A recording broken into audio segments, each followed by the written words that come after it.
नमस्कार मित्रों। कहना चाहूँगा, तू कर ले सितम, तेरी हद जहाँ तक है, मैं हंस कर सहूँगा हर गम, मेरी इंतहा जहाँ तक है।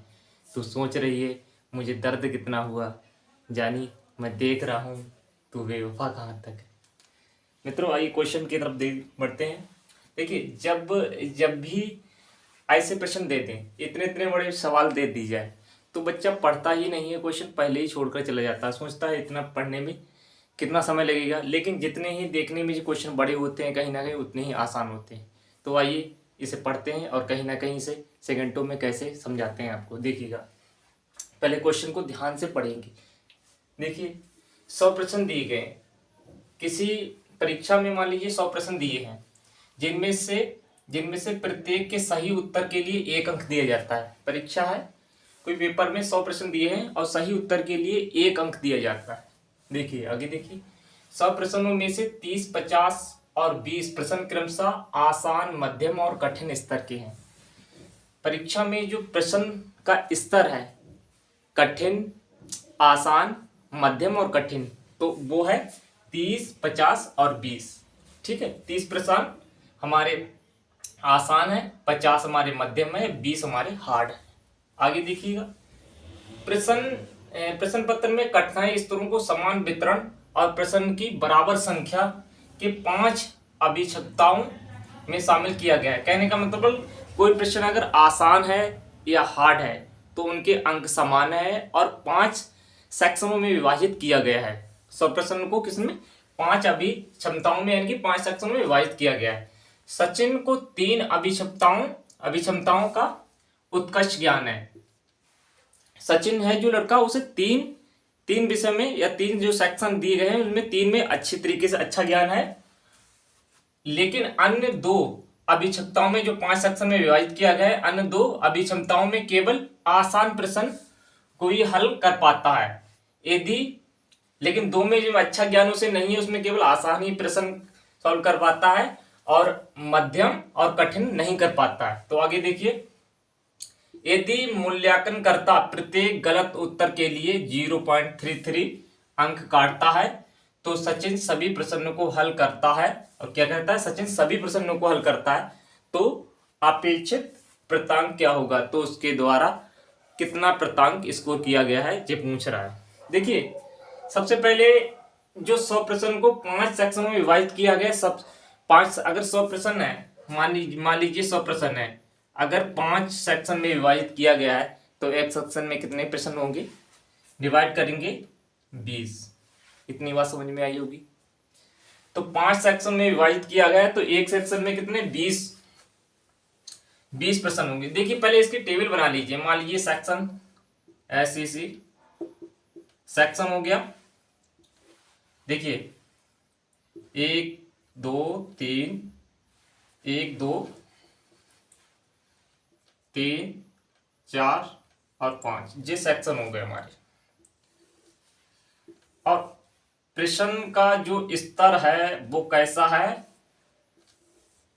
इजी, मध्यम और हार्ड। देखिए कैसा है, आसान है, इजी है, ध्यान से देखिएगा थोड़ा, इजी है, और मध्यम मॉडरेट है,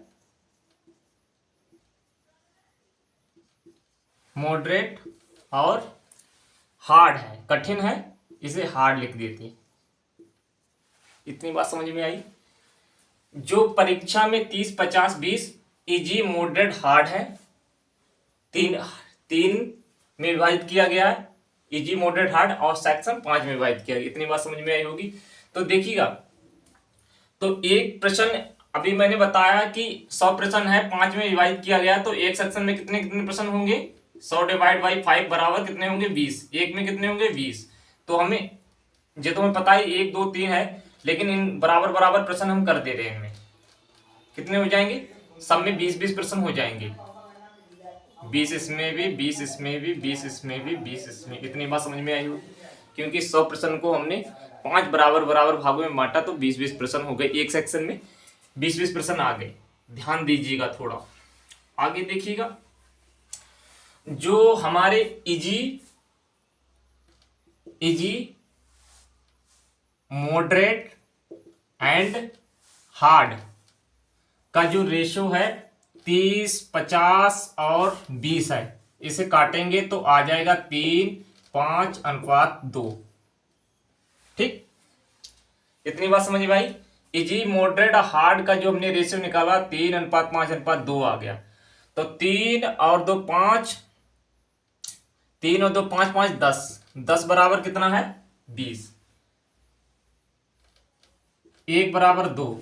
ठीक है, तो इजी के प्रश्न कौन हो जाएंगे, 1 बराबर 2 तो 3 बराबर हो जाएंगे 6। ध्यान दीजिएगा, थोड़ा ध्यान दीजिएगा तो समझ में आएगा। देखिए, और मॉडरेट, मॉडरेट बराबर 5 है, अनुपात 5 है, तो 2×5 = 10, मॉडरेट हो जाएगा 10। हार्ड कितने हो जाएंगे, 2×2=4। ये हमारा इस टाइप से विभाजित कर दिया गया है। इजी के 6 प्रश्न होंगे 20 में से, और मॉडरेट के 10 प्रश्न हो जाएंगे, हार्ड के 4 हो जाएंगे। इतनी बात समझ में आई होगी, आशा करता हूं। देखिएगा, तो हमारा समान वितरण है, तो इसी प्रकार से सभी हो जाएंगे 6, 10, 4, 6, 10, 4। इतनी बात आशा करता हूं सभी को समझ में आई होगी। समझ गए। अब देखिए आगे प्रश्न पर देखिए, 30, 50 और 20 आसान, मध्यम और कठिन स्तर के प्रश्न पत्र में कठिनाई स्तरों को समान वितरण और प्रश्न की बराबर संख्या के 5 अभिक्षमताओं में शामिल किया गया है। सचिन को 3 अभिक्षमताओं का उत्कृष्ट ज्ञान है। कहने का मतलब उसे 3 है, 3 सेक्शन का अच्छा ज्ञान है, उसमें वो सारे प्रश्न सॉल्व कर लेता है। ठीक है, तो 20×3 = 60 प्रश्न हो गए, 20, 40, 60। इसे उसे पूर्णता ज्ञान है, इसमें वो हर एक प्रश्न सॉल्व करने में सक्षम है। एक प्रश्न, यदि एक प्रश्न कितने अंक का है, 1 अंक का, तो 60 प्रश्न 1 अंक के, 60 प्रश्न 1 अंक के, तो कितने हो गए, 60 नंबर हो गए। उसे इसमें 60 नंबर मिल गए। ध्यान दीजिएगा थोड़ा, 60 अंक मिल गए। लेकिन लास्ट वाली लाइन में देखिए, यदि मूल्यांकन करता प्रत्येक गलत उत्तर के 0.33 अंक काटता है और सचिन सभी प्रश्नों को सॉल्व करता है। समझ में आया, और सचिन सभी प्रश्नों को सॉल्व करता है, लेकिन दूसरी लाइन यहां पर देखिए, लेकिन अन्य 2 अभिक्षमताओं में केवल आसान प्रश्न ही हल कर पाता है। 3 सेक्शन में वो सभी प्रश्न सॉल्व कर पाता है, लेकिन जो 2 सेक्शन है इनमें उसे उत्कृष्ट ज्ञान नहीं है, इसलिए केवल इन 2 सेक्शन में केवल वो आसान प्रश्न ही सॉल्व कर पाता है। आसान कितने हैं, देखिए, इजी 6 और 6 12 हैं, तो 12 प्रश्न का एक, सभी प्रश्न का 1 नंबर है, तो 12 और हो जाएंगे, नंबर हो गए उसके 72। इतनी बात समझ में आई। यहां तक उसने 72 सॉल्व का पेपर सॉल्व किया है, 72 अंक का पेपर सॉल्व किया है, लेकिन उसने अटेम्प्ट सभी किए। सचिन सभी प्रश्नों को हल करता है। लास्ट लाइन देखिए, सचिन सभी प्रश्नों को हल करता है, तो उसने देखिए 10 और 4 14, 14 14 14 28, 28 को भी उसने सॉल्व किया होगा, लेकिन 28 सॉल्व किया होगा, लेकिन ये गलत किया होगा। 28 जो गलत कर दिए होंगे। समझ में आया। और एक गलत उत्तर के लिए 0.33 का मतलब होता है 1/3। ठीक है, तो 28 को वो, अगर 28 प्रश्न को 1/33 अंक काटे जाएंगे, तो 28 को अगर हम 1/3 1/3 से अगर डिवाइड कर देंगे, तो देखिएगा 0.33 का मतलब, अगर इसे 3 से डिवाइड कर दें, 3 27,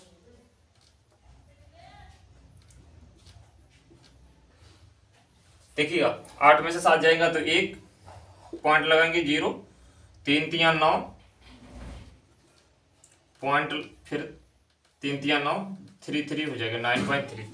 जे उसकी माइनस मार्किंग निकल के आई। 8 उसने जो गलत 28 क्वेश्चन जो गलत अटेम्प्ट किए हैं, 28 क्वेश्चन जो गलत अटेम्प्ट किए हैं, उसकी वजह से उसे 9.33 माइनस मार्किंग आंसर होगा उसका। 9.33 आंसर उसके माइनस हो जाएंगे। तो 72 में से हम 9.33 घटा देंगे, देखिएगा, तो आंसर हमारा हो जाएगा 10 में से 10 में से 3 जाएंगे 7, यहाँ 9 में से 3 जाएंगे तो 6 बचेंगे, और फिर हमारा यहाँ 11 में से 9 जाएंगे तो 2 बचेंगे, यहाँ पर 11 में से 9 जाएंगे तो कितने बचेंगे, 2 बचेंगे, और यहाँ पर 6। ये हमारा आंसर आ गया। आशा करता हूँ 62.67 ये हमारा आंसर आया। आशा करता हूँ सवाल में समझ में आया होगा। इससे संबंधित अगर कोई भी दिक्कत है तो वीडियो में कमेंट कर सकते हैं। देखिएगा, एक बार फिर से थोड़ा सा रिपीट कर दे रहा हूं।